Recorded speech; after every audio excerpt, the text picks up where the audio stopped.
ficar de pé comigo,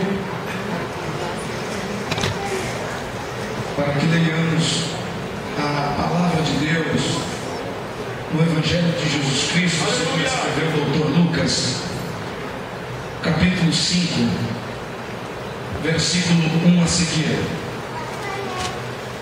Enquanto os irmãos procuram, eu quero expressar a minha gratidão, a minha satisfação em estar este final de semana com vocês.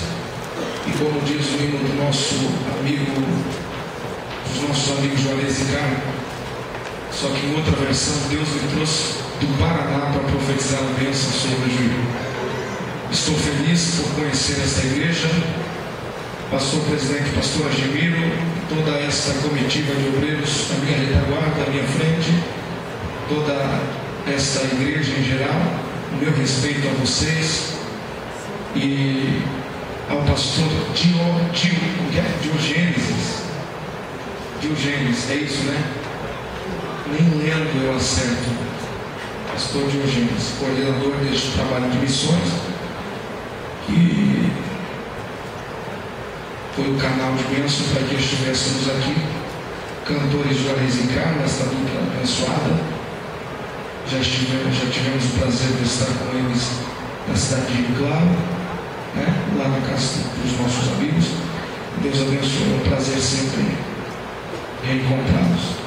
Os nossos irmãos que nos ajudaram, nos trazendo para a igreja, levando para o hotel, o presbítero Marcos Sena, apelidamos já de Marcos Sena, tanto que o homem corre. O nosso amado irmão Márcio, o missionário Jairo e o pastor Leandro, conferencista Felipe Carvalho, que conhecemos. Deus te abençoe, amado irmão. O Messias que está cuidando ali do nosso material. Evangelho de Lucas, capítulo 5, versículo 1 a seguir. Geralmente eu leio uma parte bem extensa, mas como hoje o tempo nos é curto, vamos ver até onde que dá. E aconteceu que, apertando a multidão para ouvir a palavra de Deus, estava ele junto ao lago de Genezaré, e viu estar 2 barcos junto à praia do lago, e os pescadores, havendo descido deles, estavam lavando as redes. E entrando num dos barcos, que era o de Simão, pediu-lhe que o afastasse um pouco da terra, e assentando-se, ensinava do barco a multidão. Quando acabou de falar, disse a Simão: faze-te ao mar alto, lançai as vossas redes para pescar. Respondendo Simão, disse: mestre, havendo trabalhado toda a noite, nada apanhamos, mas porque mandas, lançaremos as redes.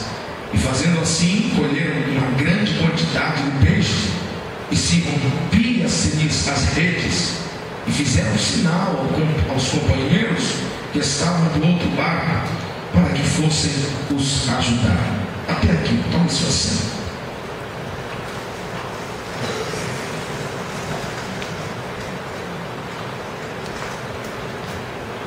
Queridos irmãos, a mensagem que Deus coloca no meu coração esta noite, para que eu transmita a vocês, Igreja do Cordeiro e Menina dos Olhos de Deus, esta palavra que está aqui no capítulo 5 do Evangelho de Jesus Cristo, segundo escreveu o Dr. Lucas. Vale lembrar que cada evangelista, ele apresentou Jesus de uma forma, de uma maneira diferente. Mateus, ele mostrou Jesus como rei. Marcos, ele apresentou Jesus como servo. João, ele apresentou Jesus como Deus. E Lucas, ele apresentou Jesus como homem. E aqui no capítulo 5, que ora nós acabamos de ler, nós vemos a exatidão da porcentagem de Jesus em ser 100% homem, pois no versículo 1 ainda do capítulo 5, me ajude no retorno, por favor, no capítulo 5, no versículo 1, a Bíblia diz que a multidão apertava Jesus. Como homem, ele foi apertado, ele foi oprimido, ele foi empurrado. Você já ficou à mercê de uma multidão? As suas mãos e os seus pés estão levados pela multidão. Para onde a multidão te leva, você vai. Você não tem praticamente controle sobre o seu próprio corpo. E a Bíblia diz que a multidão apertava Jesus. Agora, se percebermos, veremos que a multidão apertava Jesus com um propósito. Primeiro, para ouvir a sua voz. Se quiser acompanhar, capítulo 5, versículo 1. E aconteceu que, ao apertá-lo a multidão, para ouvir a sua voz. Só que, para que ouçamos a voz de Deus, nós não precisamos apertar Jesus. Trazendo para os nossos dias, existem pessoas que apertam Jesus. Por exemplo, o Senhor tem que me abençoar, o Senhor tem que fazer, o Senhor tem que operar. Aí sai uma frase agora que está em moda: eu decreto, eu determino, eu mando, eu ordeno. Mas essas pessoas são aquelas que tentam apertar Jesus. E outros dizem assim: se não acontecer, eu vou rasgar a Bíblia. Então, se prepare que se Deus não quiser fazer, você vai mesmo rasgar a sua Bíblia. E quem comprou foi você, quem pagou foi você. Prejuízo vai ser todinho seu. E Deus vai continuar sendo Deus. Porque ninguém, para ouvir a sua voz, precisa apertá-lo. Existem outros meios para que ouçamos a voz de Deus. Um deles: clama a mim e responder-te-ei, e anunciar-te-ei coisas grandes e firmes que não sabes. Vemos na Bíblia alguns exemplos de algumas pessoas que não apertaram Jesus e foram abençoadas. Por exemplo, a mulher do fluxo de sangue não apertou, só tocou. O outro exemplo, o cego de Jericó, só clamou. O outro exemplo, Zaqueu, em cima da árvore, só ouviu. O outro exemplo, Pedro, este que estava vindo de uma pesca mal sucedida. Eu começo a imaginar as asas da imaginação, e eu vejo Pedrão saindo do mar e lavando as redes na beira da praia, e olha para a sua lateral e vê uma multidão e pergunta para quem estava mais próximo dele: quem que é essa multidão aí? Alguém se acidentou? Não, Jesus de Nazaré está aí. Por um instante Pedro pausa, pensa: eu acho que eu vou até lá, essa é a minha oportunidade, esse é o meu dia.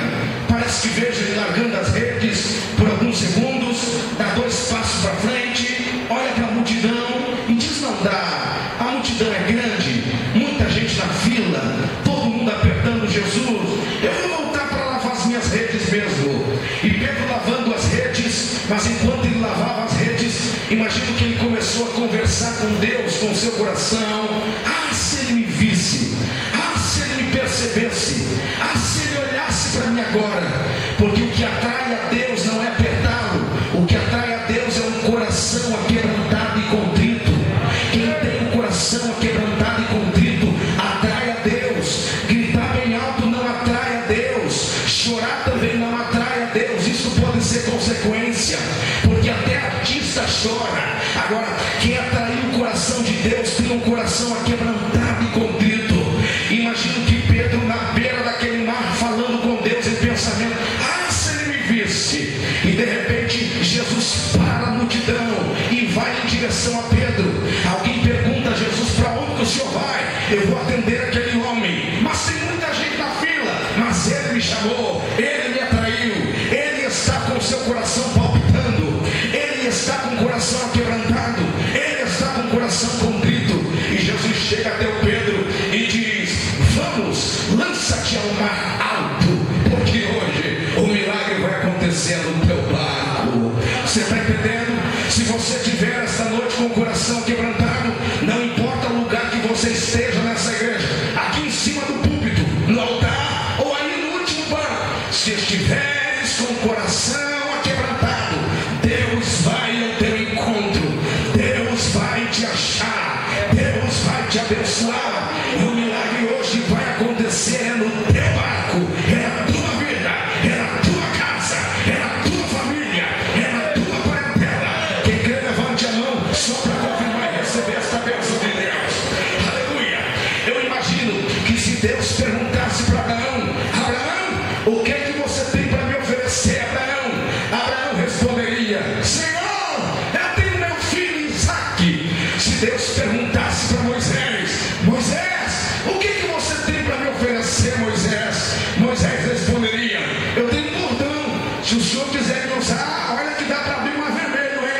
Se Deus perguntasse para Ana: Ana, o que você tem para me oferecer, Ana? Ana responderia: eu tenho um filho que nem nasceu, mas se o milagre acontecer, vai ficar contigo para sempre. Se Deus perguntasse para Pedro: Pedro, o que você tem para me oferecer, Pedro? Pedro responderia: Senhor, eu tenho um barco. Na verdade é um barquinho, não é um barco grande, não é um barco de passageiro, é só um barco de pesca. Mas se o Senhor quiser, fica à vontade. Se o Senhor quiser, pode entrar, pode operar o milagre. Glória ao nome do Senhor. E eu dou graças a Deus porque Jesus aceitou o nosso convite, entrou na nossa vida, mudou a nossa história. Quem era você se Jesus não tivesse entrado no teu barco, hein? Quem que era você? Provavelmente já teria sido morto por traficante, por cirrose, por AIDS, por tantas coisas horríveis.